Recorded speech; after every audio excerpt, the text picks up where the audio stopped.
Germany एक ऐसा देश जो दुनिया की सबसे बड़ी अर्थव्यवस्थाओं में से एक है, जो एल्बर्ट आइंस्टाइन जैसे महान वैज्ञानिक की जन्मभूमि भी है। BMW, मर्सिडीज बेंज और वॉल्क्सवैगन जैसी वर्ल्ड फेमस गाड़ियां जिस देश में बनती है, जिस देश की राजनीति और इतिहास पर नेपोलियन बोनापार्ट और हिटलर का गहरा प्रभाव भी है, जहां प्राकृतिक सुंदरता के लिए मशहूर बवेरियन एल्प्स भी हैं और बर्लिन की ऐतिहासिक दीवार भी है, वो देश है जर्मनी। तेज रफ्तार से प्रगति करने वाले इस देश के पास प्राकृतिक दृश्यों, समृद्ध ऐतिहासिक धरोहरों और आधुनिक तकनीकों की कोई कमी नहीं है और यूरोप के इस देश के बारे में जानने को भी बहुत कुछ है। इसलिए चलिए हमारे साथ जर्मनी जिसका पूरा नाम फेडरल रिपब्लिक ऑफ जर्मनी है, मध्य यूरोप में स्थित एक देश है। इसके उत्तर में बाल्टिक सागर और उत्तरी सागर है, तो दक्षिण में एल्प्स पर्वत श्रृंखला स्थित है। इसकी सीमाएं उत्तर में डेनमार्क से, दक्षिण में ऑस्ट्रिया और स्विट्जरलैंड से, पूर्व में पोलैंड और चेक गणराज्य से और पश्चिम में फ्रांस, लग्जमबर्ग, बेल्जियम और नीदरलैंड से लगती हैं। इसका कुल क्षेत्रफल 357,596 वर्ग कि.मी. है और इस देश की राजधानी है बर्लिन। जर्मनी में 16 कॉन्स्टिट्यूएंट स्टेट्स हैं जो मिलकर के इसे संघीय गणराज्य बनाती है। इसका सबसे बड़ा स्टेट बवेरिया है और सबसे छोटा ब्रेन है। इस देश की कुल जनसंख्या लगभग 84 मिलियन है और बर्लिन, हैम्बर्ग, म्यूनिक, कोएलिन और फ्रैंकफर्ट अमेन जर्मनी के सबसे ज्यादा आबादी वाले शहर हैं। जर्मनी की करेंसी यूरो है और 1 यूरो की कीमत वर्तमान में लगभग 97 भारतीय रुपये के बराबर है। जर्मनी में गर्मियों के दौरान जब डे लाइट सेविंग टाइम लागू होता है तो इस देश का समय भारत के समय से 3 घंटे 30 मिनट पीछे रहता है और सर्दियों में जब डे लाइट सेविंग टाइम खत्म हो जाता है तब जर्मनी का समय भारत से 4 घंटे 30 मिनट पीछे हो जाता है। इस देश में ज्यादातर लोग ईसाई धर्म को मानने वाले हैं और कुछ प्रतिशत मुस्लिम, यहूदी, बौद्ध और हिंदू धर्म को मानने वालों का भी है। वैसे जर्मनी के लगभग 30% लोग ऐसे भी हैं जो किसी भी धर्म को नहीं मानते।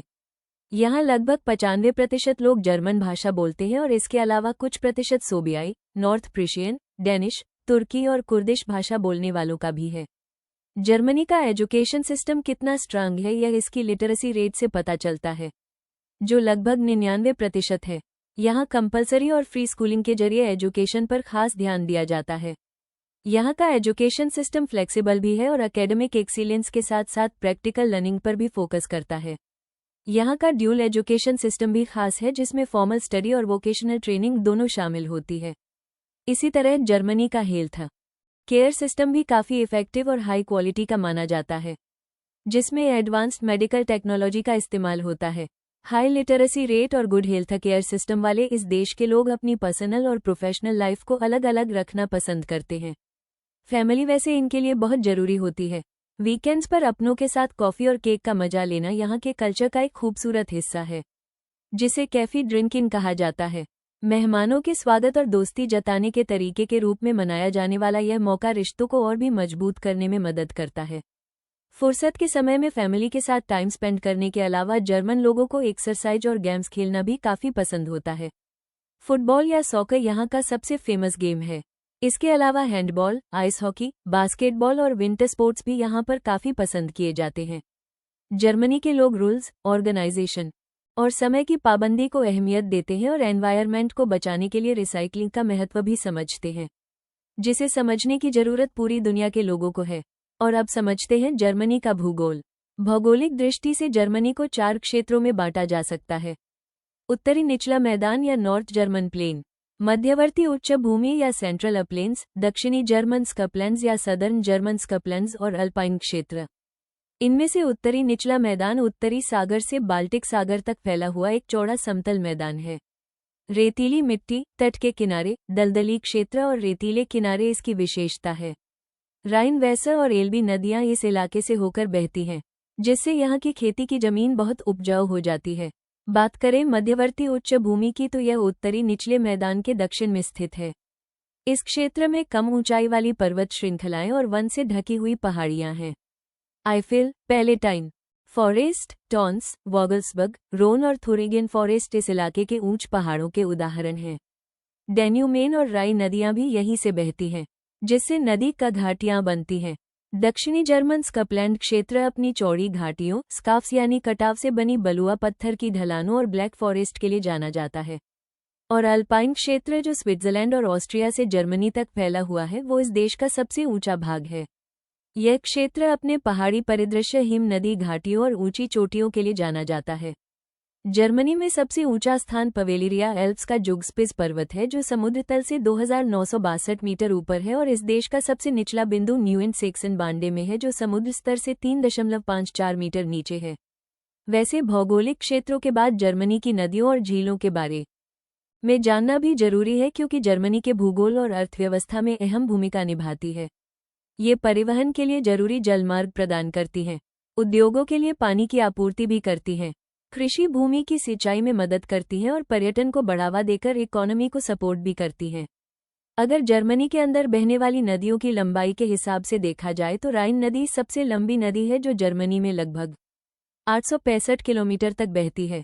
6 देशों में बहने वाली यह नदी स्विट्जरलैंड से शुरू होती है, जर्मनी से गुजरती है और उत्तरी सागर में मिलती है। व्यापार के लिए यह एक महत्वपूर्ण जलमार्ग भी है, जो औद्योगिक शहरों जैसे कोलोन और डसलडॉर्फ को जोड़ती है, और रेलवे जर्मनी की दूसरी सबसे लंबी नदी है। जर्मनी के अंदर लगभग 727 किलोमीटर की दूरी तय करने वाली यह नदी चेक गणराज्य में उत्पन्न होती है, फिर जर्मनी में प्रवेश करती है और हैम्बर्ग जैसे महत्वपूर्ण शहरों से होकर के बहती हुई उत्तरी सागर में गिरती है। राइनी की ही तरह ये नदी भी जर्मनी के लिए एक महत्वपूर्ण परिवहन मार्ग है। इसी तरह डैन्यूब भी जर्मनी की एक खास नदी है। वो के बाद ये यूरोप की दूसरी सबसे लंबी नदी है। इसकी कुल लंबाई 2850 किलोमीटर है, जिसमें से जर्मनी में ये लगभग 635 किलोमीटर का सफर तय करती है। जर्मनी के ब्लैक फॉरेस्ट से निकलकर डैन्यूब जर्मनी सहित कुल 10 देशों से होकर के गुजरती है और पश्चिम से पूर्व की ओर बहते हुए ब्लैक सी में जाकर मिलती है। इसका ये बहाव यूरोप की ज्यादातर नदियों के बहाव से विपरीत है, जो कि इसे और भी विशेष बनाता है। ये नदी सिर्फ एक जलमार्ग नहीं है, बल्कि पूरे यूरोप महाद्वीप के लिए एक जीवन रेखा है। इसका ऐतिहासिक और सांस्कृतिक महत्व बहुत ज्यादा है, क्योंकि यह सदियों से अनेक सभ्यताओं, शहरों और देशों को आपस में जोड़ती आई है। लेकिन यहाँ पर मौसम बड़ी तेजी से बदल सकता है। देश के अलग अलग हिस्सों में तापमान और बारिश में काफी अंतर होता है। उत्तर पश्चिम में नमी ज्यादा होती है और पूर्वी हिस्सों में बारिश कम होती है। पहाड़ों में ज्यादा बारिश होती है, जबकि कुछ घाटियां शुष्क रहती हैं। ऊपरी बावरिया में फोहन नाम की गर्म हवा चलती है और उत्तरी क्षेत्र की सर्दियां ज्यादा ठंडी होती है। तो क्लाइमेट के इस मिजाज को जान लेने के बाद अब बारी आती है जर्मनी के नामकरण और इसके इतिहास को जानने की। जर्मनी को अपना ये नाम लैटिन शब्द जर्मेनिया से मिला है। माना जाता है कि यह नाम जर्मनिक जनजाति के नाम से आया होगा, जिनके संपर्क में रोमन लोग आए और फिर जूलियस सीजर जैसे रोमन लेखकों ने इस नाम का इस्तेमाल राइन नदी के पूर्व में रहने वाली जनजातियों के लिए किया, और तभी से यह नाम चलन में आ गया। वहीं इसका जर्मन नाम डॉइचलैंड है, जिसका अर्थ है जर्मन भूमि या हमारी जमीन, क्योंकि यह नाम जर्मन लोगों ने अपनी भूमि को दिया है। इस देश के इतिहास की जड़ें फ्रैंक साम्राज्य में मिलती हैं, जो पश्चिमी यूरोप का एक शक्तिशाली साम्राज्य था। सन 800 एडी में इस साम्राज्य के प्रमुख शासक शारलेमेन को रोमन सम्राट का ताज पहनाया गया। उनकी मृत्यु के बाद 843 एडी में फ्रैंक साम्राज्य को बांट दिया गया, जिससे पूर्वी फ्रैंकिया बना और इसे ही जर्मनी के शुरुआती राज्य का रूप माना जाता है। इसके बाद 962 एडी में ऑटो प्रथम ने होली रोमन एम्पायर की स्थापना की, जिसका मुख्य केंद्र जर्मन इलाके थे। हालांकि धीरे धीरे ये कमजोर होता गया। 1517 ईस्वी में मार्टिन लूथर के सुधार आंदोलन ने धार्मिक और राजनीतिक माहौल को पूरी तरह बदल दिया, जिसकी वजह से 1618 से 1648 ईस्वी तक 30 साल का युद्ध हुआ। इस युद्ध से क्षेत्रीय राज्यों को और ज्यादा आज़ादी मिली। इस दौर के बाद 18वीं सदी में रशिया जैसी शक्तियां तेजी से उभरी, जिन्होंने जर्मन क्षेत्रों के राजनीतिक परिदृश्य को नया आकार दिया और आगे चलकर एकीकरण की दिशा में महत्वपूर्ण भूमिका निभाई। फिर आगे हुई 19वीं सदी की शुरुआत, जिसमें नेपोलियन बोनापार्ट का सैन्य और राजनीतिक प्रभुत्व बढ़ा। उन्होंने जर्मन राज्यों पर जीत हासिल कर और 1806 में होली रोमन एम्पायर को खत्म कर दिया। नेपोलियन ने राइन परिसंघ बनाया और जर्मनी में प्रशासनिक सुधार किए, जिससे जर्मन राष्ट्रवाद की भावना काफी मजबूत हुई और अप्रत्यक्ष रूप से देश के एकीकरण की नींव भी रखी गई। इसके बाद 1871 में ओटो वॉन बिस्मार्क ने रशिया के नेतृत्व में जर्मनी का एकीकरण किया और नए जर्मन साम्राज्य की स्थापना हुई। इस साम्राज्य को प्रथम विश्व युद्ध में हार का सामना करना पड़ा, जिसके बाद वर्साई की संधि हुई और वीमर गणराज्य बना। 1933 में अडोल्फ हिटलर जर्मनी का चांसलर बना और उसने नाजी शासन स्थापित किया। उसकी नस्लवादी और विस्तारवादी नीतियों की वजह से द्वितीय विश्व युद्ध और होलोकॉस्ट यानी यहूदियों के खिलाफ नरसंहार हुआ। जिसमें लाखों लोगों की जान चली गई। 1945 में द्वितीय विश्व युद्ध में जर्मनी की हार के बाद 1949 में ये देश पूर्वी और पश्चिमी हिस्सों में बंट गया। पश्चिमी जर्मनी ने मार्शल प्लान यानी अमेरिकी सहायता की मदद से तेजी से आर्थिक तरक्की की, जबकि पूर्वी जर्मनी कम्युनिस्ट शासन में रहा। बर्लिन की दीवार 1961 में इस बंटवारे का प्रतीक बनी। इस दीवार ने पूरे पश्चिमी बर्लिन को पूर्वी बर्लिन और बाकी पूर्वी जर्मनी से पूरी तरह से अलग कर दिया। समय आगे बढ़ा और साल 1989 में ये दीवार गिर गई, जो शीत युद्ध के अंत और कम्युनिस्ट शासन के पतन का एक ऐतिहासिक और प्रतीकात्मक क्षण था। इसके बाद पूर्वी और पश्चिमी जर्मनी के एकीकरण की प्रक्रिया तेज हो गई। 1990 में ये देश फिर से एकजुट हो गया और आज इतने लंबे और कठिन सफर को तय करके जर्मनी एक मजबूत देश के रूप में अपनी पहचान बना चुका है। इस देश का नेशनल फ्लैग काले, लाल और सुनहरे रंग की क्षितिज पट्टियों से बना है। इन रंगों को अक्सर जर्मन राष्ट्रवादी आंदोलन से जोड़ा जाता है, जो नेपोलियन के युद्धों के दौरान शुरू हुआ था। ये तीनों रंग एक स्वतंत्र और एकजुट जर्मन राष्ट्र और लोगों की स्वतंत्रता का प्रतिनिधित्व करते हैं। इसके कोट ऑफ आर्म्स में गोल्डन शील्ड पर एक ब्लैक ईगल बना हुआ है। ये ईगल शक्ति, सामर्थ्य और अजेयता का प्रतीक है। इस कोट ऑफ आर्म्स का इस्तेमाल आधिकारिक दस्तावेजों और सरकारी इमारतों पर होता है, जो कि इस देश की मजबूत पहचान दिखाता है। इसी तरह जर्मनी की इकोनॉमी भी काफी मजबूत है, जिसका मेन रीजन यहाँ की इंडस्ट्रीज है, जो देश के कुल उत्पादन में बड़ा हिस्सा रखती हैं। जर्मनी दुनिया के सबसे बड़े निर्यातक देशों में से एक है, जो अंतर्राष्ट्रीय स्तर पर इसके उत्पादों की भारी मांग को दर्शाता है और इस देश की खुली अर्थव्यवस्था विदेशी व्यापार को आसान बनाती है।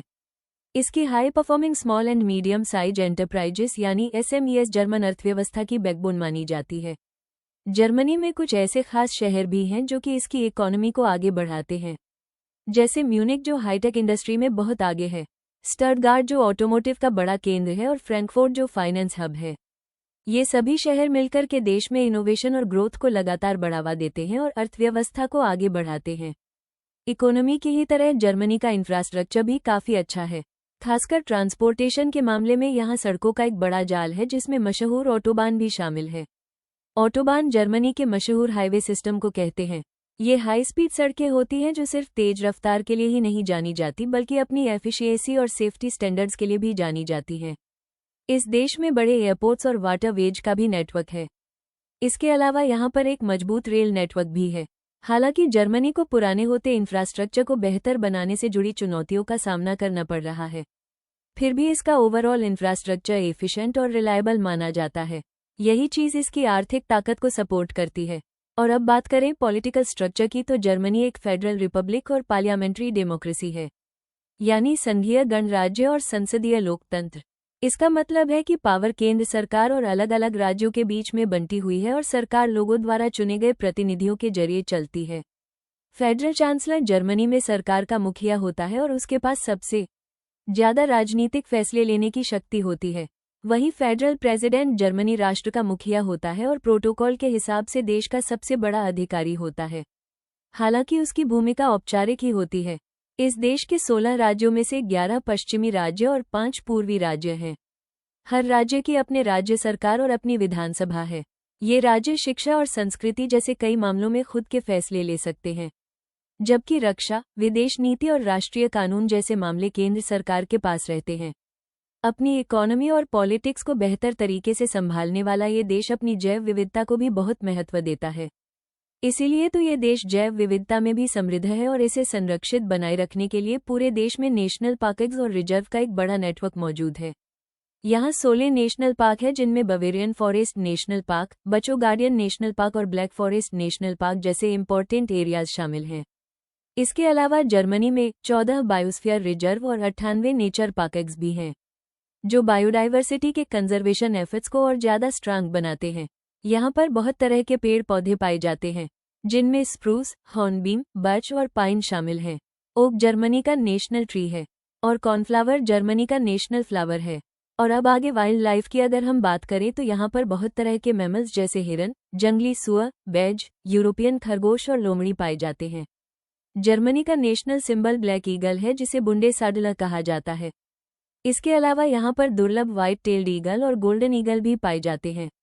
रेप्टाइल्स में ग्रास स्नैक, दुर्लभ डाइस स्नैक तथा एस्पेस वाइपर जैसे सांप शामिल हैं। और स्लो वॉर्म व यूरोपियन ग्रीन लज़र्ड जैसी छिपकलियां भी पाई जाती हैं।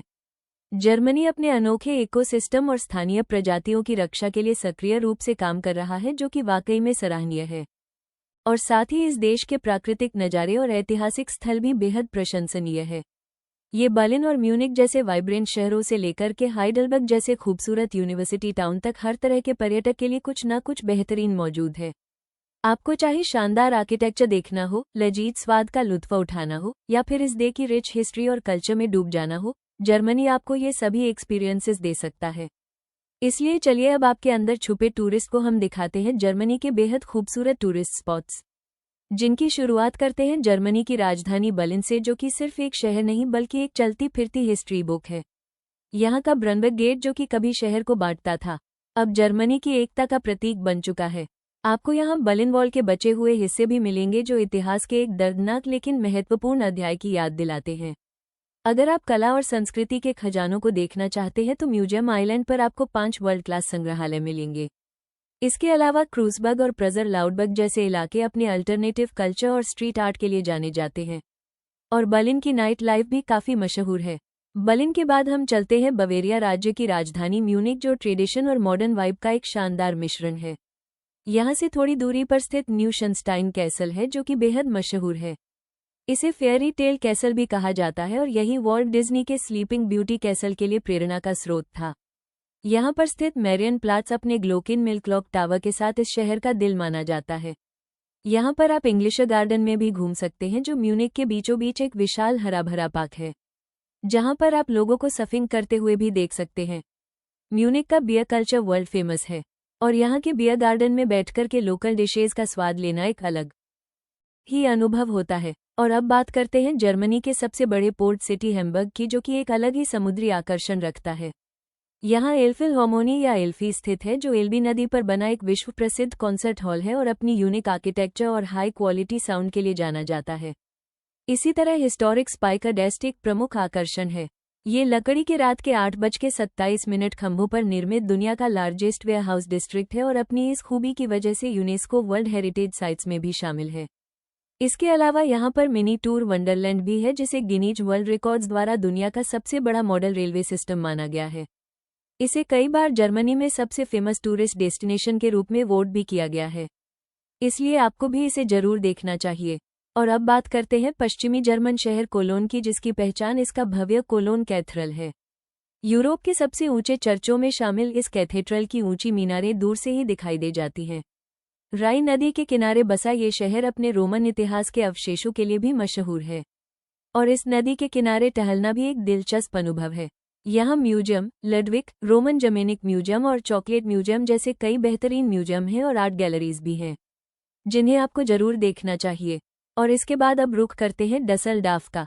डसलडॉर्फ राइन नदी के किनारे बसा एक स्टाइलिश और सांस्कृतिक रूप से समृद्ध शहर है।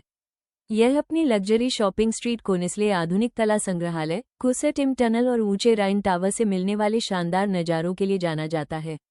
ये शहर अपने ऐतिहासिक केंद्र में मौजूद 260 से भी ज़्यादा पब्स की वजह से दुनिया का सबसे लंबा बार कहलाता है। और अगर आप जर्मनी के सांस्कृतिक केंद्र और वित्तीय राजधानी को एक साथ देखना चाहते हैं तो फ्रैंकफर्ट की सैर आपके लिए बेहतरीन रहेगी। वाइन कल्चर का शानदार प्रदर्शन होता है। बैड ड्यूरखेम शहर का वर्स्ट मार्केट फेस्टिवल, जो दुनिया का सबसे बड़ा वाइन फेस्टिवल माना जाता है। यहाँ बेहतरीन वाइन, लाइव म्यूजिक और आतिशबाजी का आनंद लिया जा सकता है। वैसे आपके लिए जानना बेहतर होगा कि वाइन जर्मनी के सामाजिक और सांस्कृतिक जीवन का गहरा हिस्सा है।